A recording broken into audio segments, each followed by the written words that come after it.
morning. How are you? It's been great, hasn't it? I've been blown away by the whole thing. In fact, I'm leaving.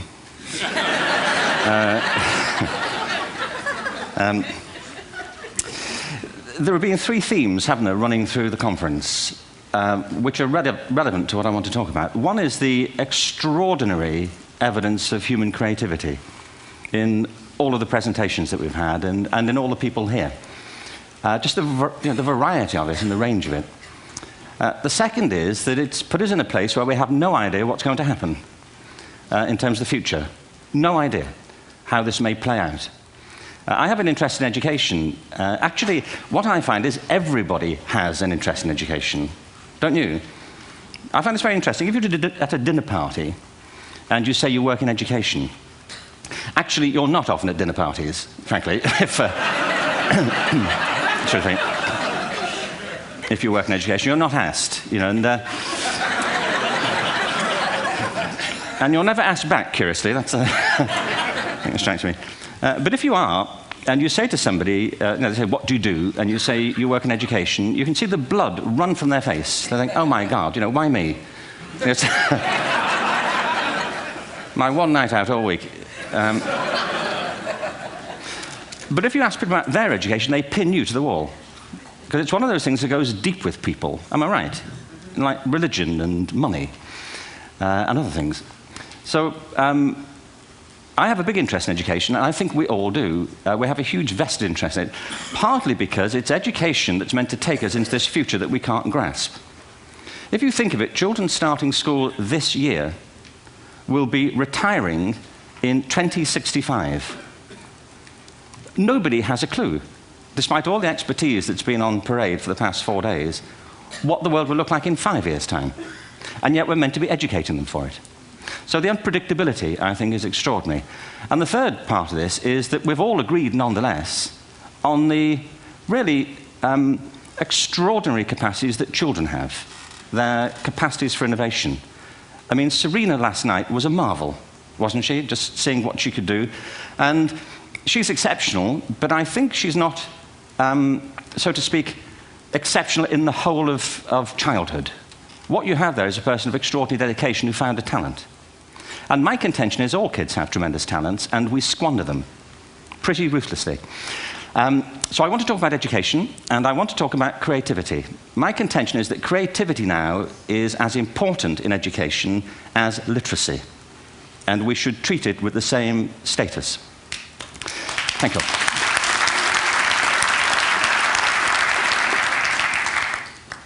That was it, by the way. Thank you very much. So, 15 minutes left. Well, I was born... No, I had a great story recently, I love telling it, of a little girl who was in a drawing lesson. She was 6, and she was at the back drawing, and the teacher said this little girl hardly ever paid attention. And in this drawing lesson, she did. And the teacher was fascinated. She went over to her and she said, what are you drawing? And the girl said, I'm drawing a picture of God. And the teacher said, but nobody knows what God looks like. And the girl said, they will in a minute.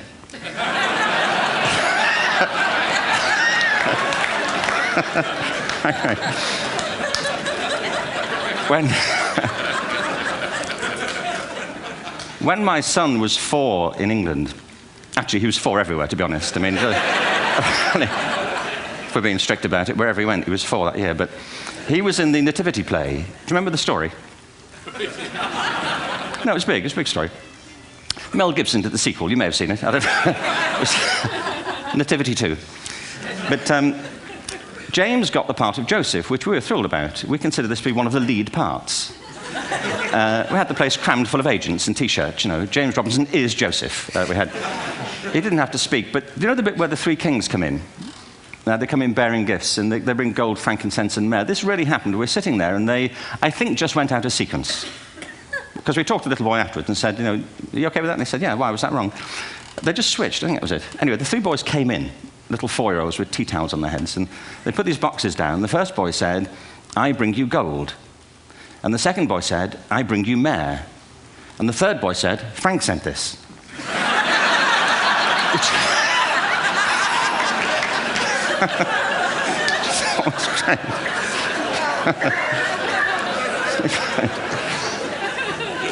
What these things have in common, you see, is that kids will take a chance. If they don't know, they'll have a go. Am I right? They're not frightened of being wrong.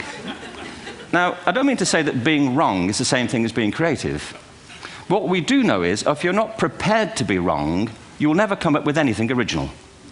If you're not prepared to be wrong. And by the time they get to be adults, most kids have lost that capacity. They have become frightened of being wrong. And we run our companies this, by the way. We stigmatize mistakes. And we're now running national education systems where mistakes are the worst thing you can make. And the result is that we are educating people out of their creative capacities. Picasso once said this. He said that all children are born artists. The problem is to remain an artist as we grow up. I believe this passionately, that we don't grow into creativity, we grow out of it. Or rather, we get educated out of it. So why is this? I lived in Stratford-on-Avon until about 5 years ago. In fact, we moved from Stratford to Los Angeles. So you can imagine what a seamless transition this was from LA. Actually, we lived in a place called Snitterfield, just outside Stratford, which is where Shakespeare's father was born. Are you struck by a new thought? I was. You don't think of Shakespeare having a father, do you? Do you? Because you don't think of Shakespeare being a child, do you? Shakespeare being 7. I never thought of it. I mean, he was 7 at some point. He was in somebody's English class, wasn't he? Do you understand? Really? How annoying would that be?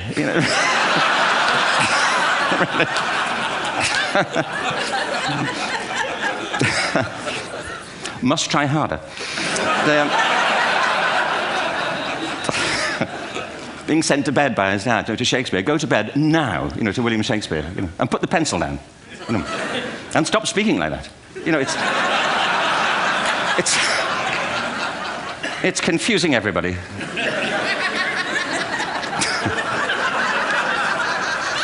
Anyway,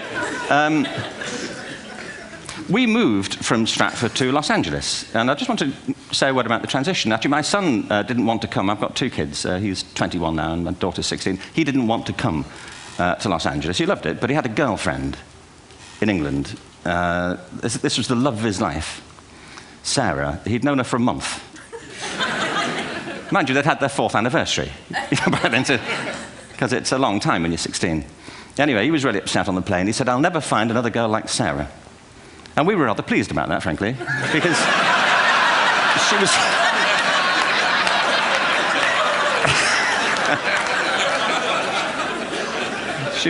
she was the main reason we were leaving the country.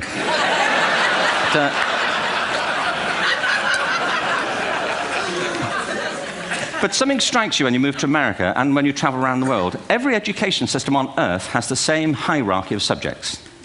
Everyone, doesn't matter where you go. You think it would be otherwise, but it isn't. At the top are mathematics and languages, then the humanities, and at the bottom are the arts, everywhere on Earth. And in pretty much every system, too, there's a hierarchy within the arts. Art and music are normally given a higher status in schools than drama and dance. There isn't an education system on the planet that teaches dance every day to children the way we teach them mathematics. Why? Why not? I think this is rather important. I think maths is very important, but so is dance. Children dance all the time if they're allowed to. We all do. We all have bodies, don't we? Did I miss a meeting? I think... Truthfully, what happens is, as children grow up, we start to educate them progressively from the waist up. And then we focus on their heads, and slightly to one side. If you were to visit education as an alien and say, what's it for, public education, I think you'd have to conclude, if you look at the output, who really succeeds by this? Who does everything they should? Who gets all the brownie points? Who are the winners? I think you'd have to conclude the whole purpose of public education throughout the world is to produce university professors. Isn't it? They're the people who come out the top. And I used to be one. So there. And I like university professors, but, we shouldn't hold them up as the high watermark of all human achievement. They're just a form of life. Another form of life. But they're rather curious, and I say this out of affection for them. There's something curious about professors. In my experience, not all of them, but typically, they live in their heads.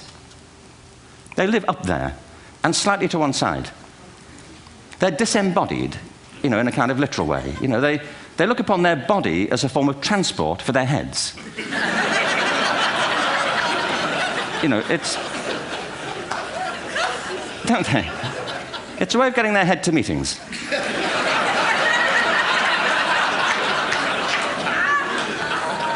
If you want real evidence of out-of-body experiences, by the way, get yourself along to a residential conference for senior academics and pop into the discotheque on the final night. And there you will see it. Grown men and women writhing uncontrollably off the beat, waiting to it ends so they can go home and write a paper about it. Now, our education system is predicated on the idea of academic ability. And there's a reason.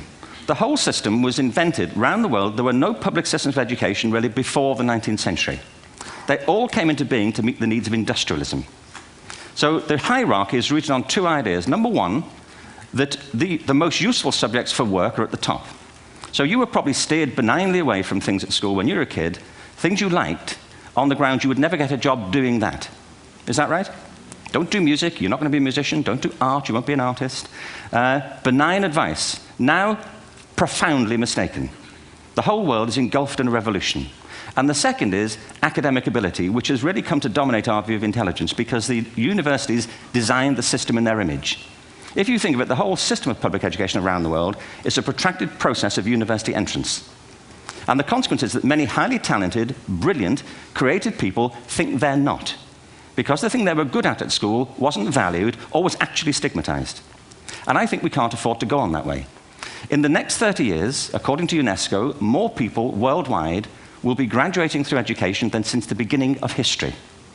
More people.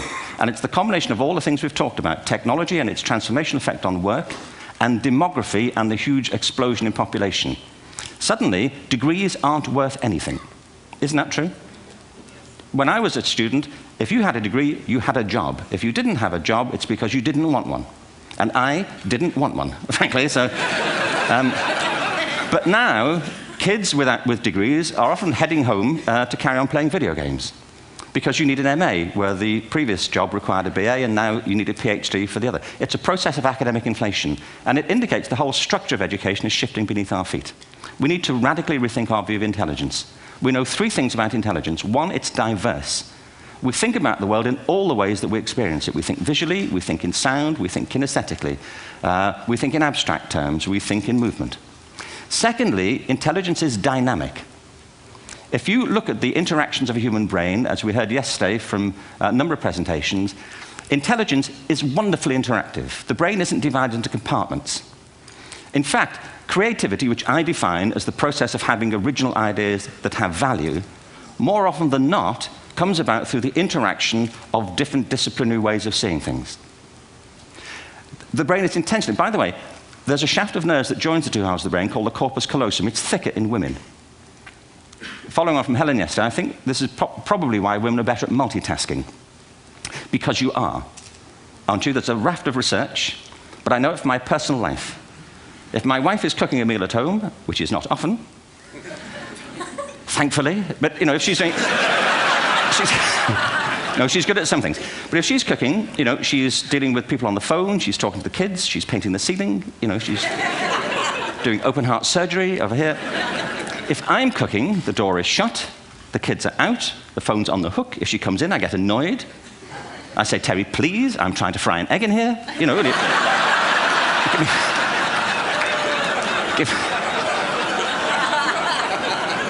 Give me a break. Actually, do you know that old philosophical thing? If a tree falls in a forest and nobody hears it, did it happen?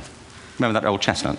I saw a great T-shirt recently which said, if a man speaks his mind in a forest and no woman hears him, is he still wrong?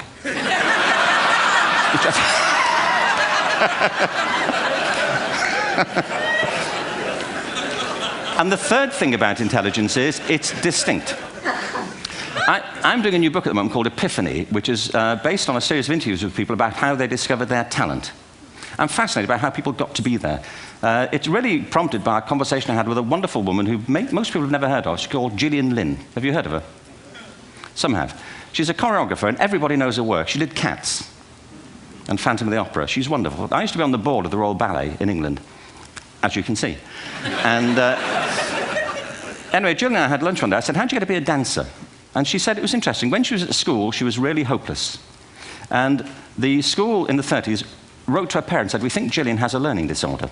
She couldn't concentrate. She was fidgeting. I think now they'd say she had ADHD. Wouldn't you? But this was the 1930s, and ADHD hadn't been invented, at this point. So it wasn't an available condition. People weren't aware they could have that. Anyway, she went to see this specialist. So this oak-panelled room, and she was there with her mother, and she was led and sat on this chair at the end, and she sat on her hands for 20 minutes while this man talked to her mother about all the problems Gillian was having at school. And at the end of it, because she was disturbing people, her homework was always late and so on, little kid of 8, in the end, the doctor went and sat next to Gillian and said, Gillian, I've listened to all these things that your mother's told me. I need to speak to her privately. So he said, wait here, we'll be back. We won't be very long. And they went and left her. But as they went out the room, he turned on the radio that was sitting on his desk. And when they got out the room, he said to her mother, just stand and watch her. And the minute they left the room, she said she was on her feet, moving to the music. And they watched for a few minutes, and he turned to her mother, and he said, Mrs. Lynn, Gillian isn't sick. She's a dancer.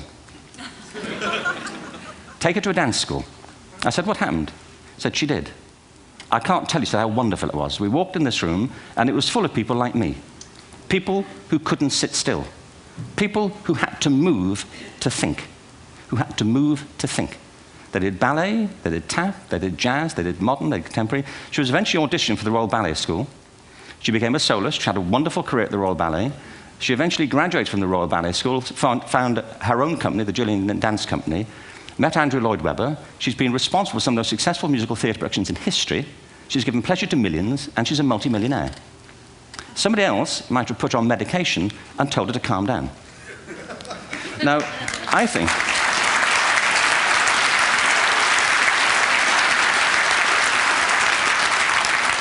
What I think it comes to is this. Al Gore spoke the other night about ecology and the revolution that was triggered by Rachel Carson. I believe our only hope for the future is to adopt a new conception of human ecology, one in which we start to reconstitute our conception of the richness of human capacity. Our education system has mined our minds in the way that we've strip-mined the earth for a particular commodity, and for the future, it won't serve us. We have to rethink the fundamental principles on which we're educating our children. There was a wonderful quote by Jonas Salk, who said, if all the insects were to disappear from the earth, within 50 years, all life on earth would end. If all human beings disappeared from the earth, within 50 years, all forms of life would flourish. And he's right. What TED celebrates is the gift of the human imagination. We have to be careful now that we use this gift wisely and that we avert some of the scenarios that we've talked about. And the only way we'll do it is by seeing our creative capacities for the richness they are and seeing our children for the hope that they are. And our task is to educate their whole being so they can face this future. By the way, we may not see this future, but they will. And our job is to help them make something of it.